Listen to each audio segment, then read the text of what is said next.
E aí eu queria te fazer uma pergunta retórica, é claro, que vai nessa direção.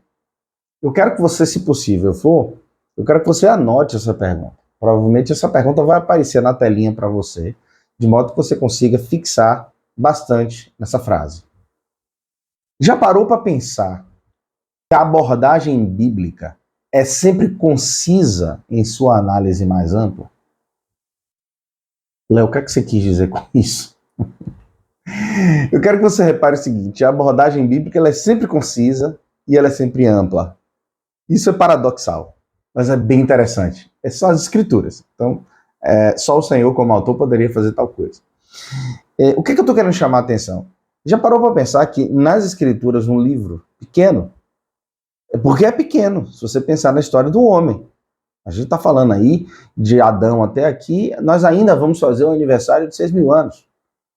Então, se você pensa dessa maneira, eu quero que você considere o seguinte, como que a gente consegue concentrar as inúmeras histórias e experiências humanas ao longo de todos esses anos? Concentrado num livro de 66 livros, num ajuntamento de 66 livros, que é a Bíblia. É claro que muita coisa não ficou registrada. Óbvio que não ficou registrado. O próprio apóstolo João vai falar que não caberia nos livros tudo aquilo que Jesus fez em 3 anos. Imagina em 6.000 ou 5.000 e tantos anos. O que eu estou querendo chamar a atenção? Ela é concisa porque ela vai concentrar dentro de um panorama gigantesco, ela vai concentrar as informações mais importantes e destacadas pelo próprio Espírito Santo. Olhe para isso, preste atenção. Olhe que coisa, eu não tenho como não dizer que essa coisa não é impressionante e importante. Estamos falando de um panorama enorme, de quase 6.000 anos, e estamos falando de histórias que o Senhor pensou, destacou. Parou para pensar nisso? Tudo que foi registrado tinha um objetivo específico e não é aleatório ou por acaso. Não é. Entende? Portanto, conciso nesse sentido, amplo. E o engraçado é que não nos faltam informações para discernir os tempos e épocas, que me compete a mim e a você. Foi Jesus quem disse que vocês precisam aprender a discernir os tempos e épocas, as estações. Nós precisamos aprender a discernir, porque temos sido tão ignorantes. Né? E aí a gente se assusta com todo tipo de tecnologia nova que aparece. Porque a gente não sabe discernir tempos e épocas. Né? Eu me lembro para os mais velhos na fé, o grande problema que foi comprar algum produto dentro de um mercado porque tinha um código de barras. Isso aqui é a marca da besta. E aí a gente vai propagando esse tipo de informações essas que em algum momento eu também já propaguei, não relacionado ao código de barras especificamente, mas a gente tenta focar em coisas que não são o foco da importância onde nossa atenção deveria estar depositada. Então volte. Já reparou que a abordagem bíblica é sempre concisa em sua análise mais ampla? Preste atenção nessa pergunta. Repetir ela novamente. Então eu queria, em primeiro momento, depois dessa reflexão do Salmo 11, e já iniciando nossa aula aqui, iniciar a nossa aula com essa pergunta. Qual é a pergunta?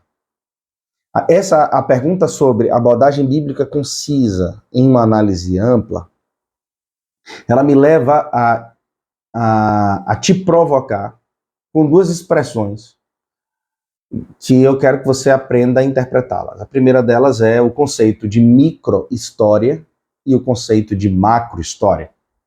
Tá? Esse é o conceito que eu quero que você aprenda. O conceito de micro-história tem a ver, obviamente, com os pequenos fatos históricos que ocorrem, em curtos intervalos de tempo. Quando eu falo de curtos intervalos de tempo, aplica-se inclusive os 40 anos do deserto. É muito pequeno quando comparado no macro. E o conceito de macro-história é quando você concentra num grande lapso de tempo informações que são genéricas e que vão tratar de aspectos mais amplos, ainda que muitas vezes descartando aspectos micro. Exemplo, para ficar claro. Imagine que a história da humanidade está dividida da seguinte maneira. Você aprendeu na história, que é história antiga, Idade Média, Idade Moderna, Contemporânea e Pós-Modernidade.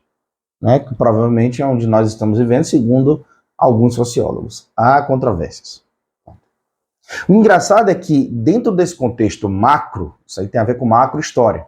Para história antiga vai desde os tempos remotos, sabe-se lá quando começou, do ponto de vista meramente secular e humano, e inclui aí, dentro da educação secular, o darwinismo, o evolucionismo, e vai desde esses tempos remotos, que inicia ali no período da concepção da escrita, até aproximadamente ali o século V depois de Cristo, que é a queda do Império Romano Ocidental. Fica com essa informação. A partir dali a gente tem a Idade Média florescendo, iniciando, começando. Essa Idade Média vai até mais ou menos o século XVI. E dois fatos históricos marcam, ou três, depende, marcam essa mudança, que é justamente as grandes navegações, a queda do Império Romano Oriental e a Reforma Protestante. A partir daí a gente tem o que a gente conhece como Idade Moderna. A Era Moderna nasce aí, ela vai passar por um momento muito forte e violento, juntamente no século XVIII com a Revolução Francesa, e você tem um acúmulo de informações, vai ficando com essas informações. Século XIX, depois da Revolução Bolchevique, ou Revolução Russa, a gente tem o que a gente conhece como Idade Contemporânea. E aí as discussões, onde a contemporânea acaba para a pós-moderna iniciar, as discussões são enormes, tá? Nem vou aqui me arvorar, pensar, mas está muito relacionado com o conceito das novas tecnologias e comunicações e tudo mais. Observe, poxa, entendi a história? Se eu conseguir memorizar isso e gravar isso, eu entendi a história? Não. Mas eu tenho um senso de norte, um ponto específico onde eu posso olhar. Não responde todas as indagações de jeito nenhum. Esse é um conceito secular. Eu vou trazer outro conceito para você. O outro conceito é o conceito mais bíblico. Digamos que a gente pudesse dividir a história toda em 3 grandes blocos.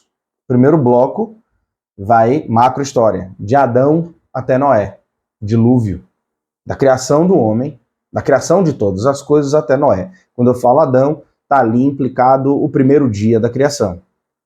Tá? Então, de maneira genérica. De Adão até Noé. A gente tem aproximadamente 2000 anos. Pouco menos. O outro bloco pode se iniciar a partir de Noé e vai até mais ou menos Cristo. A gente vai ter um período de mais ou menos 2000 anos. E a gente tem de Cristo até os dias atuais, mais um bloco de 2000 anos.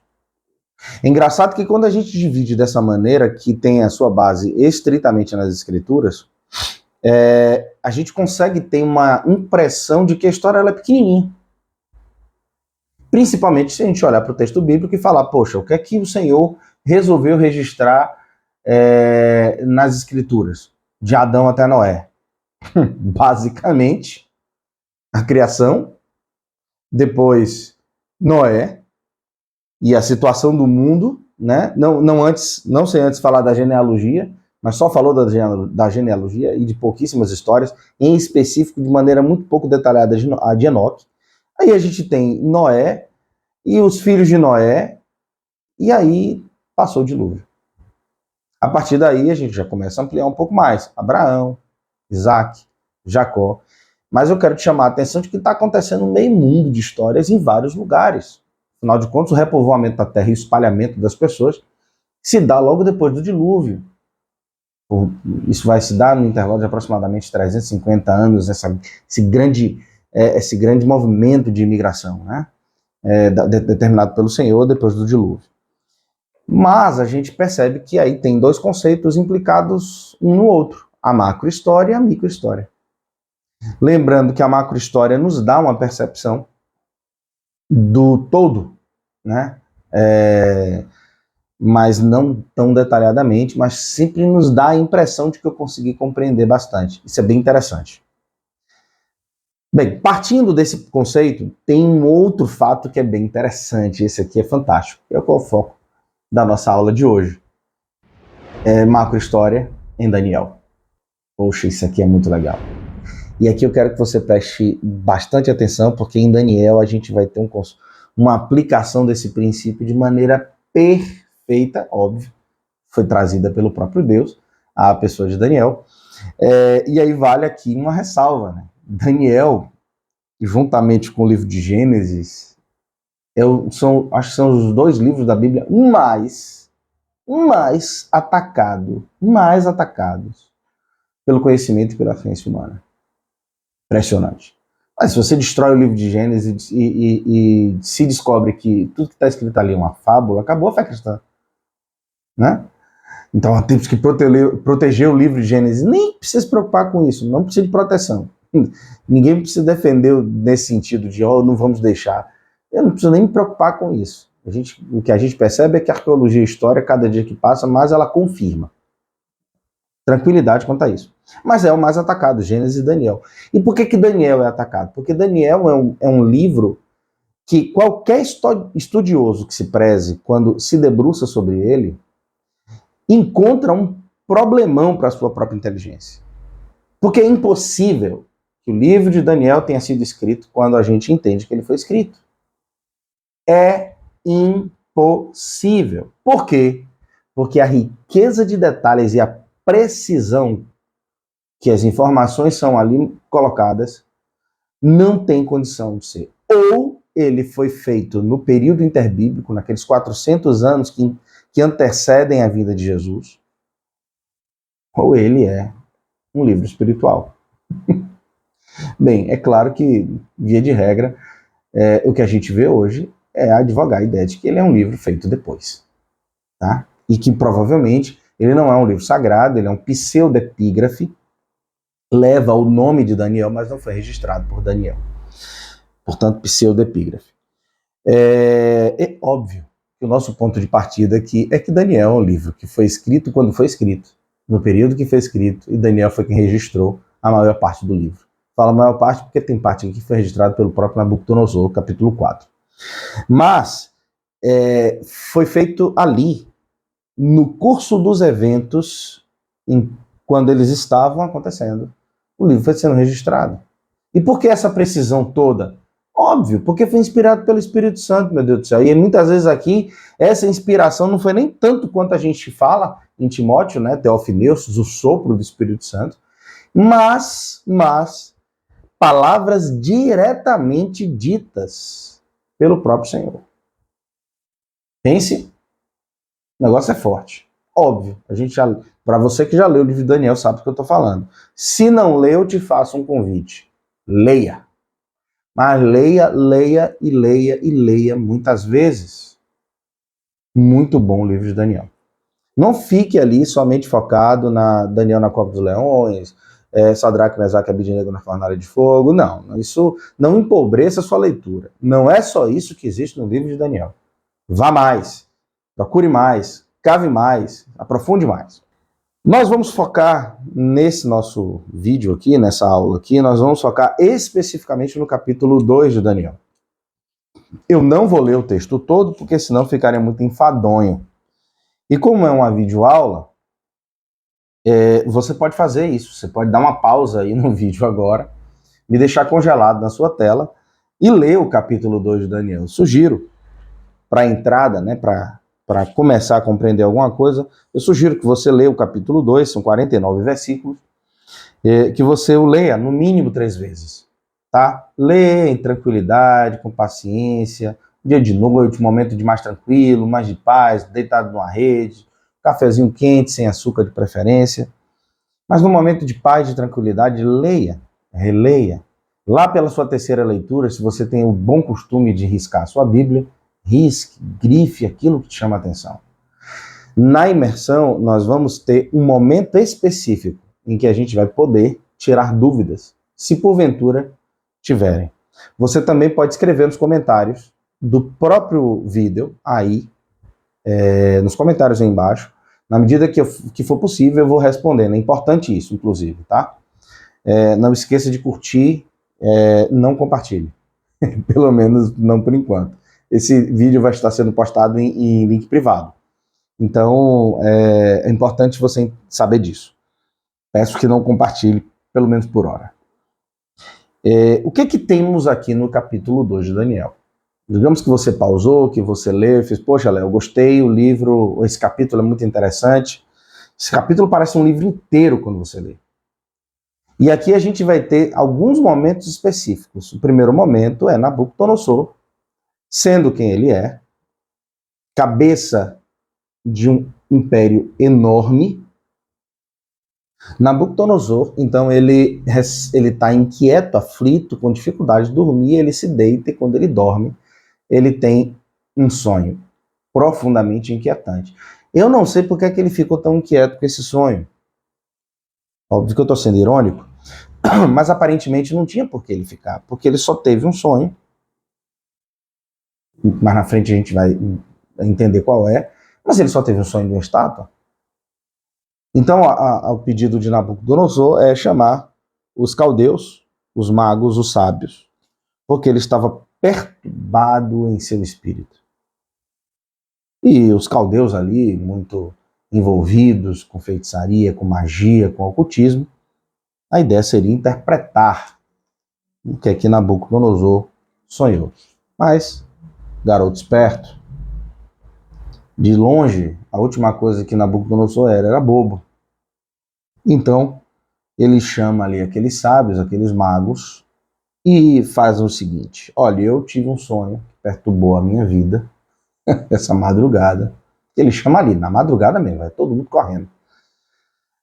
E eu quero que vocês interpretem. Aí, de cara, os magos, muito sabiamente, muito espertos, disseram, pois não? Que viva o rei eternamente, nos diga o sonho, lhes daremos a interpretação negativa. Para eu saber que a interpretação está correta, eu quero que vocês digam que eu sonhei. Nossa, essa percepção de Nabucodonosor foi muito interessante. Eu sou tentado aqui a devagar, mas eu quero que você tenha paciência com esse vídeo. Bem, eles não conseguem e insistem novamente até que Nabucodonosor fala o seguinte, né? Eu preciso que vocês interpretem e saibam, me digam o que foi que eu sonhei. A resposta deles é: não há mortal sobre a terra que possa revelar o que o rei exige, pois jamais houve rei, por grande e poderoso que tivesse sido, que exigisse semelhante coisa de algum mago, encantador ou caldeu. A coisa que o rei exige é difícil, e ninguém há que possa revelar diante do rei, senão os deuses, e estes não moram com os homens. Ora, não eram eles que estavam lidando com os deuses? Sumérios, caldeus, fenícios, sidônios, babilônios, aqui era uma mistura total. Ora, Nabucodonosor imaginava que eles estavam tendo contato com os deuses, não eram interpretações meramente humanas. Bem, o rei se irritou, enfureceu-se e ordenou que todos fossem mortos. Uma chacina se estabeleceria.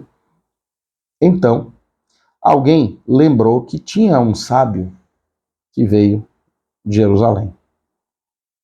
E esse é Daniel. Você conhece essa história. Daniel, então, vai ser chamado, ele vai à presença de Nabucodonosor, e ele diz, ok, é engraçado que eu preciso ler aqui a resposta de Daniel para isso.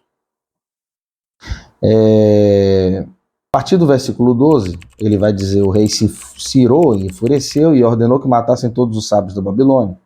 Saiu decreto de morte. Daniel soube, buscaram Daniel, então, sabendo do assunto, falou, né? Então Daniel falou, avisado e prudentemente a Arioque, chefe da guarda do rei, que tinha saído para matar os sábios da Babilônia. E disse a Arioque, encarregado do rei, por que é tão severo o mandado do rei? Então Arioque explicou o caso a Daniel. Daniel então foi ter com o rei e lhe pediu designasse o tempo e lhe revelaria o rei a interpretação. Daniel vai para casa, faz saber o caso aos três, a Ananias, a Misael e a Azarias, e eles vão pedir misericórdia ao Senhor sobre este mistério. a fim de que Daniel e seus companheiros não perecessem com o resto dos sábios da Babilônia. Eles estavam implicados aqui também na sentença de morte, apesar de não terem sido consultados. Então foi revelado o mistério a Daniel na visão de noite.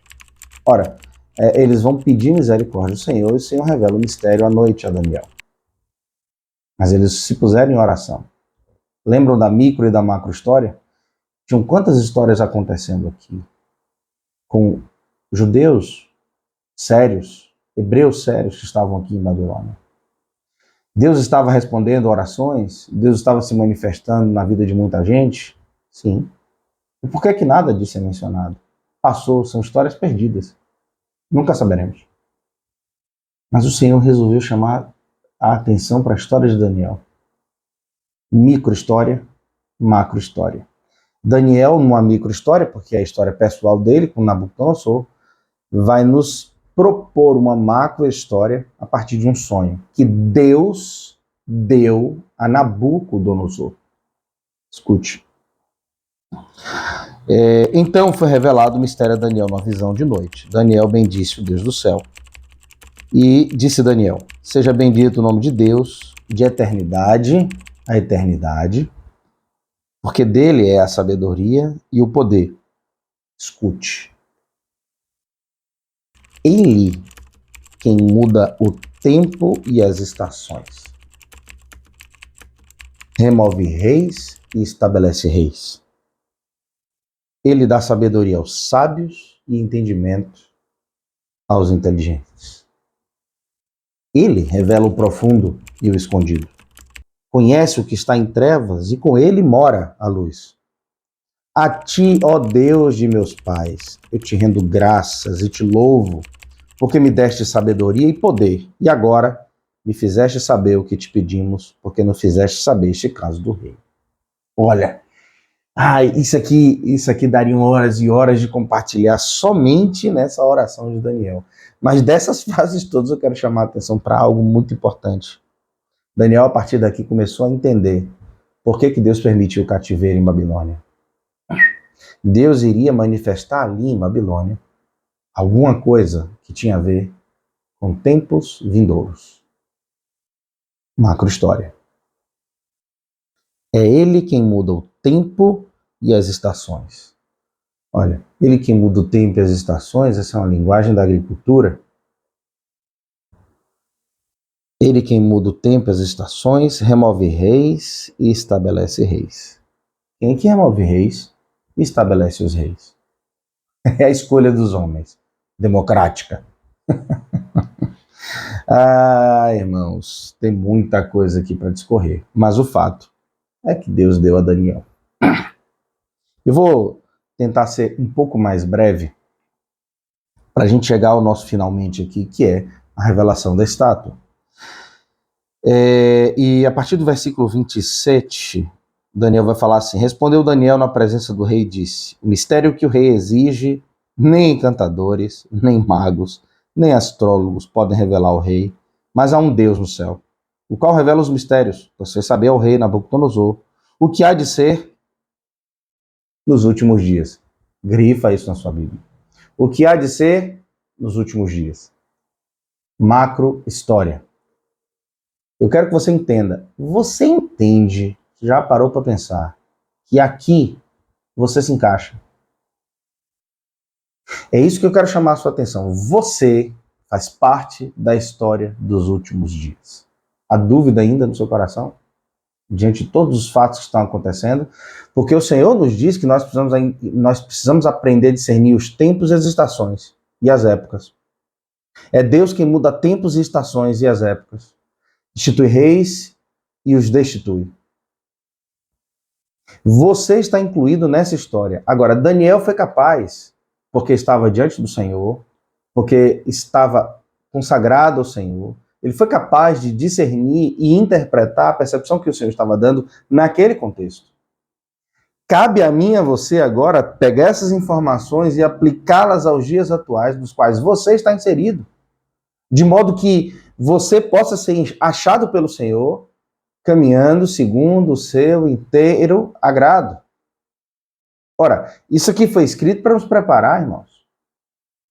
O que nos dá é frio na barriga quando a gente ouve qualquer coisa, qualquer pregação escatológica que fala assim, o Senhor está vindo, vai ter perseguição, vai ter morte, porque a única coisa que a gente consegue sentir é medo.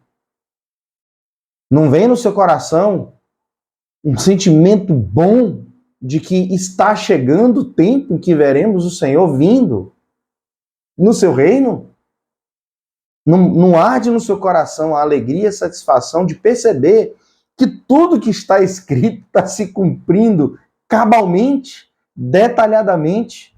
Você está no contexto do fim dos tempos. Você se encaixa nessa história. Aonde? Vamos ver. Tu, ó rei, versículo 31. Versículo 30. E a mim me foi revelado esse mistério, não porque haja em mim mais sabedoria do que em todos os viventes, mas para que a interpretação se fizesse saber ao rei, e para que entendesses as cogitações da tua mente.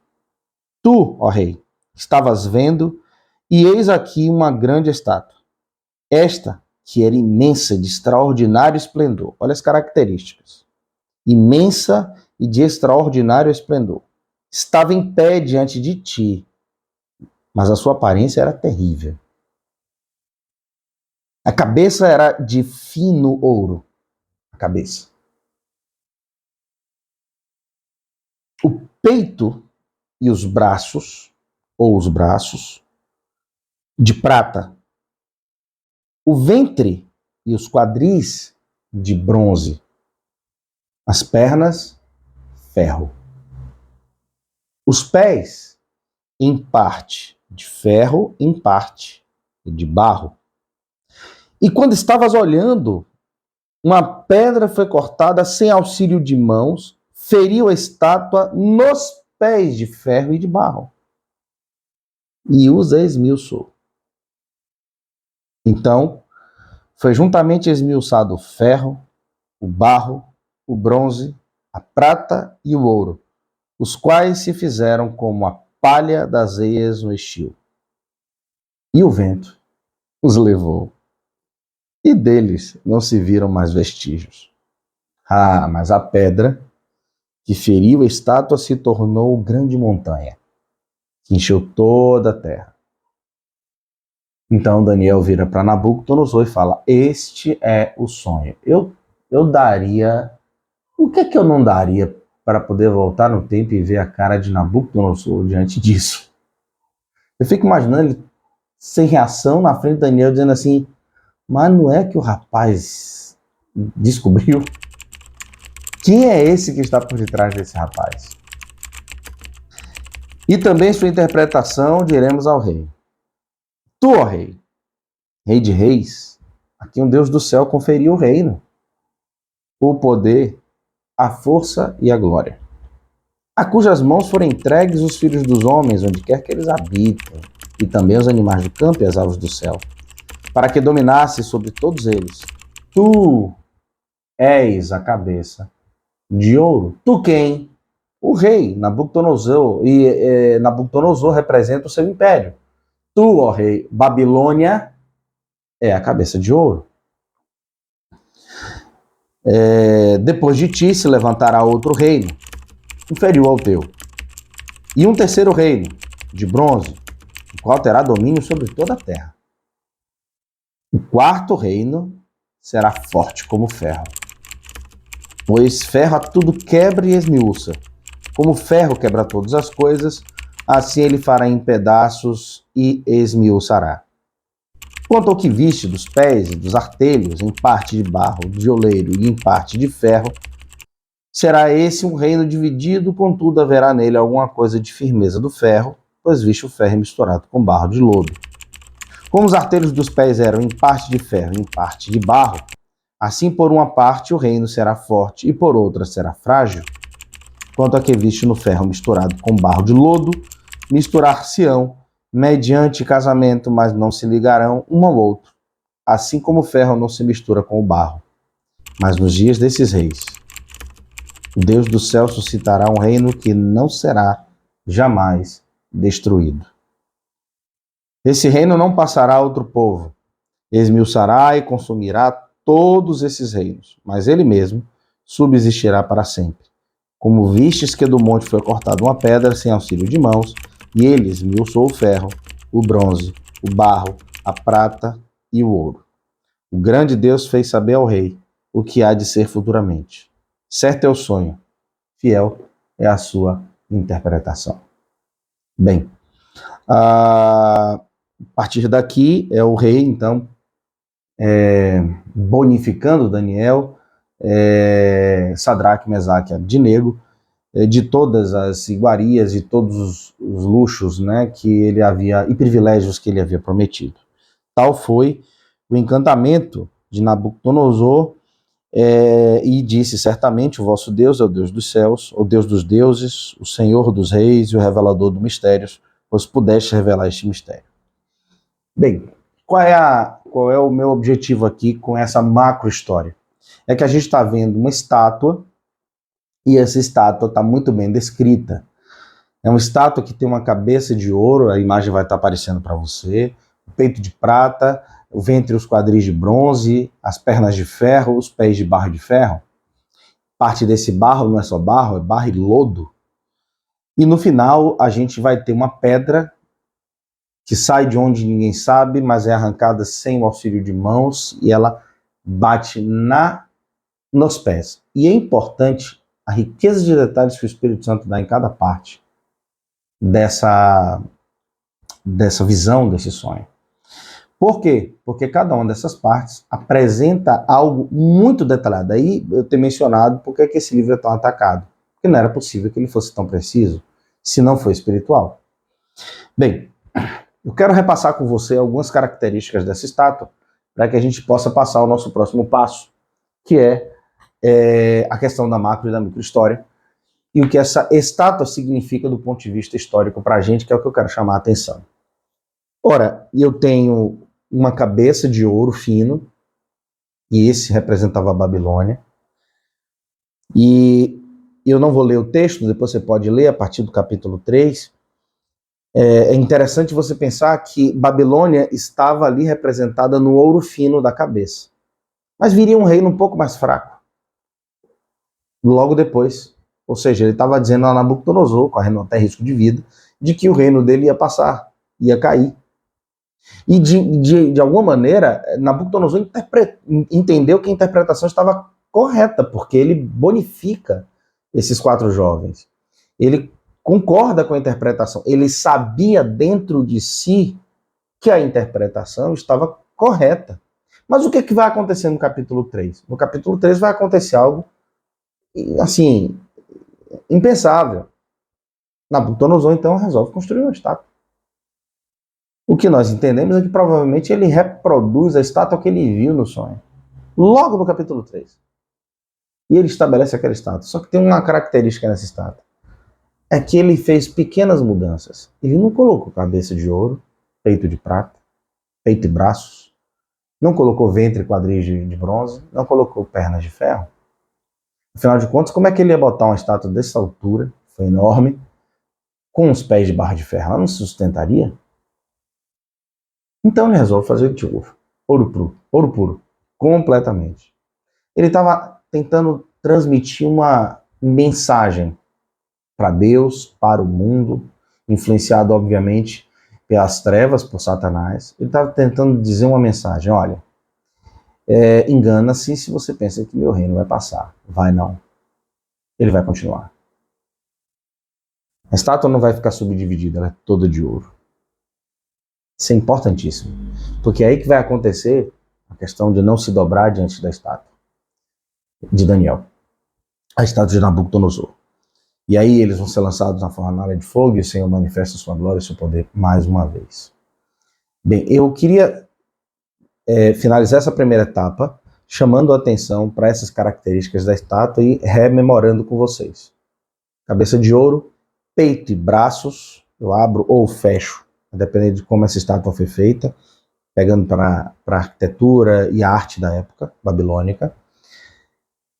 Peito e braços de prata, bronze era o quadril e a barriga no abdômen. Depois ferro, e por fim barro e ferro. E lá a parte da estátua, uma pedra arrancada sem auxílio de mãos humanas. Bem, a gente conhece a história. Ou não conhece? Aqui, a gente já prepara a nossa mente para um segundo momento. O segundo momento da nossa aula, com certeza, vai estar explícito no nosso próximo vídeo. Ok? Não esquece de acompanhar, por favor. Assista. Vai ser importante para você entender o significado de estudar o manifesto do Partido Comunista na nossa imersão. Tá certo? Grande abraço. A paz do Senhor.